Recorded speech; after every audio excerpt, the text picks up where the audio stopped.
Hello everyone, I hope that you're doing well and that you've been having a good week so far. If you think back to when we were talking about the Mexican-American War, you'll remember that New Mexico was added to the United States as a territory in 1848. But New Mexico didn't become a state until 1912, so what's up with that?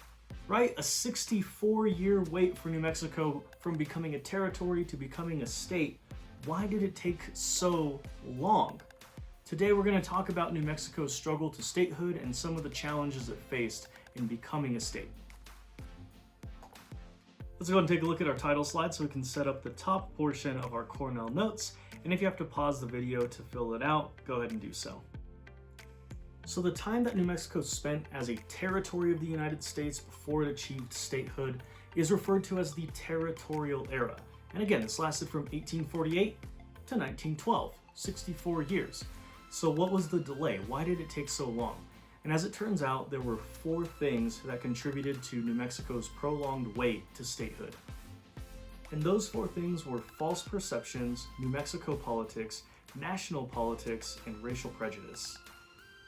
So why is it such a big deal that New Mexico spent a long time as a territory versus as a state? Well, states and territories have different rights. States, for example, have their own governments and constitutions. Public safety, education, public health, transportation are included in all of this, and they get a lot of say in those types of things in the state. A state also has 2 representatives in the Senate and a number of representatives in the House of Representatives based on their population. All of a state's representatives have full participation in the legislative process and can vote on the passing of bills. Territories, on the other hand, are a little more limited in what they can do. Even though the people living there are technically US citizens, their governments don't have the same range of rights and powers that states do. In a territory, Puerto Rico, for example, all of its powers are delegated to it by the US Congress. So for example, all of the things that Puerto Rico's regional government can do was given to them by the United States Congress. The US retains control over matters such as immigration, currency, the military, communications, and trade, and the local government is a little more limited in what they can do. Territories do technically have congressmen and women, but those delegates cannot participate in any final votes. They can voice their opinion, but they don't actually get a vote that counts in the legislative process. Territories technically then don't have representation in the House of Representatives or in the Senate. People in territories also cannot vote for the presidential election.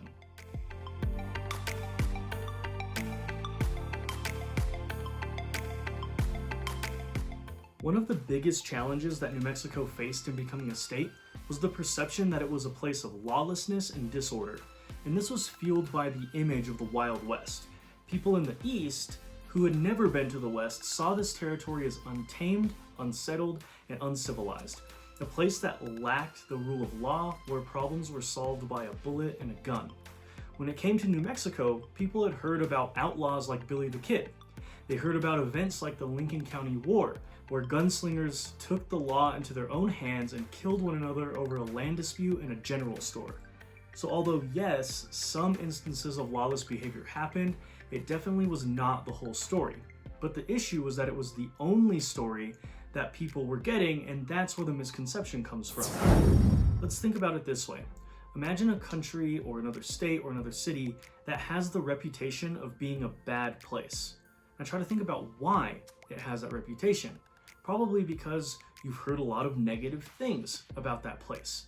Now try to think about whether or not you have heard positive things or what good things you might know about that place. It's probably hard to think about those things because they're not talked about very often. All we get is the negative stuff. So then you got to think, well, do I really know that place, or do I just know the things that are bad about it? And if that's the case, if all the stuff that you know about a place is the negative side of it, of course your perception of that place will be negative.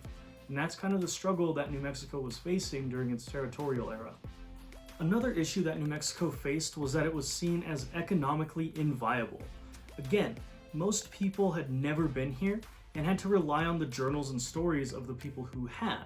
So the prevailing opinion was that New Mexico was just a desert without much to offer in resources and lacked any major cities. The truth of the matter, though, is that New Mexico had plenty of usable resources, including valuable ones like copper, silver, and even some gold, and Santa Fe was a major center for trading. It might not have had a large population, but it was the center of trading between California, the eastern part of the United States, and Mexico. But despite any of this, New Mexico remained a place that people did not look into for economic development, and this contributed to the delay in New Mexico's statehood.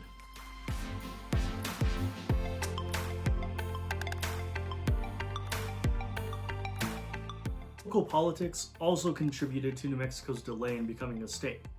New Mexico was largely controlled by a group called the Santa Fe Ring, who were pretty much just a powerful group of lawyers associated with shady business dealings.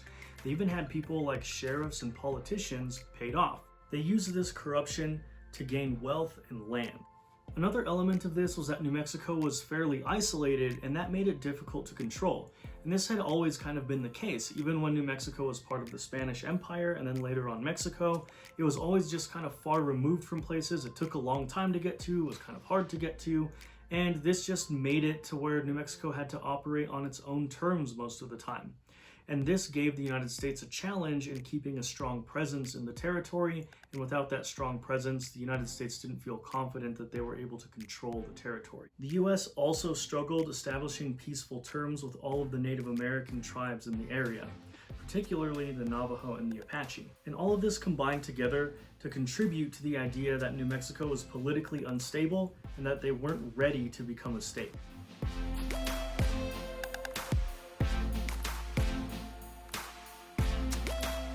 On the national politics side of things, New Mexico had a Texas problem.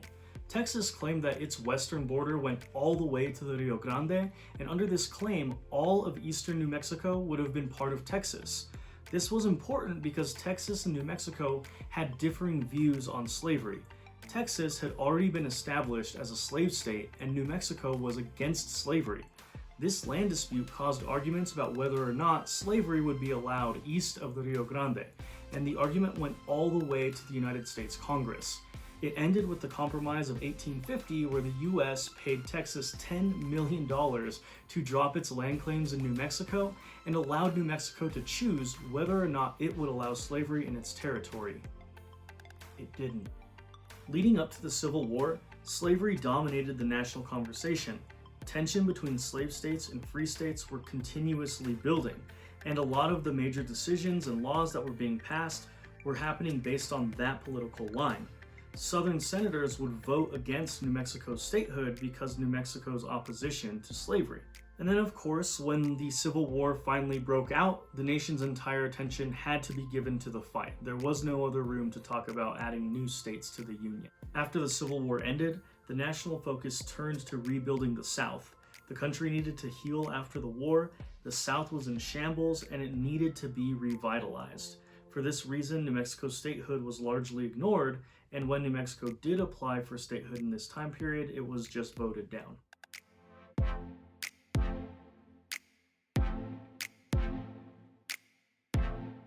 Racial prejudice was a major issue that New Mexico faced.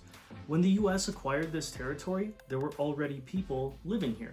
Those people were not seen as being fully American, even though they were technically US citizens.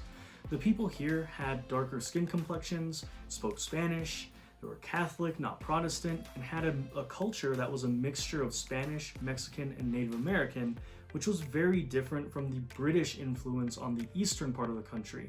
Because of these differences, mainstream Americans saw New Mexicans as uncivilized and un-American. And since New Mexico revolted against the United States during the Mexican-American War, the US did not trust that New Mexico was loyal to the country. The United States was also struggling in getting along with the Native American populations in New Mexico as well. They were fighting against both the Navajo and the Apache. The thing is that the US really struggled understanding the lifestyles of the Navajo and Apache people. Both of these cultures were not sedentary groups, meaning that they didn't build big cities and live in one place all year round. The Apache were nomadic, and the Navajo were semi-sedentary. Raiding, or surprise attacks to gain resources, was also part of the culture for the Navajo and the Apache. And this was a huge cultural difference. because in the eyes of the Navajo and the Apache, raiding was just something that they did. It was part of everyday life, and they'd been doing it for so long that, of course, they don't really see anything wrong with it. But from the perspective of the United States, who come from a Western civilization perspective that places a lot of value on property ownership, when you steal other people's stuff, it is a really, really big deal, and these two ideologies really clash with one another.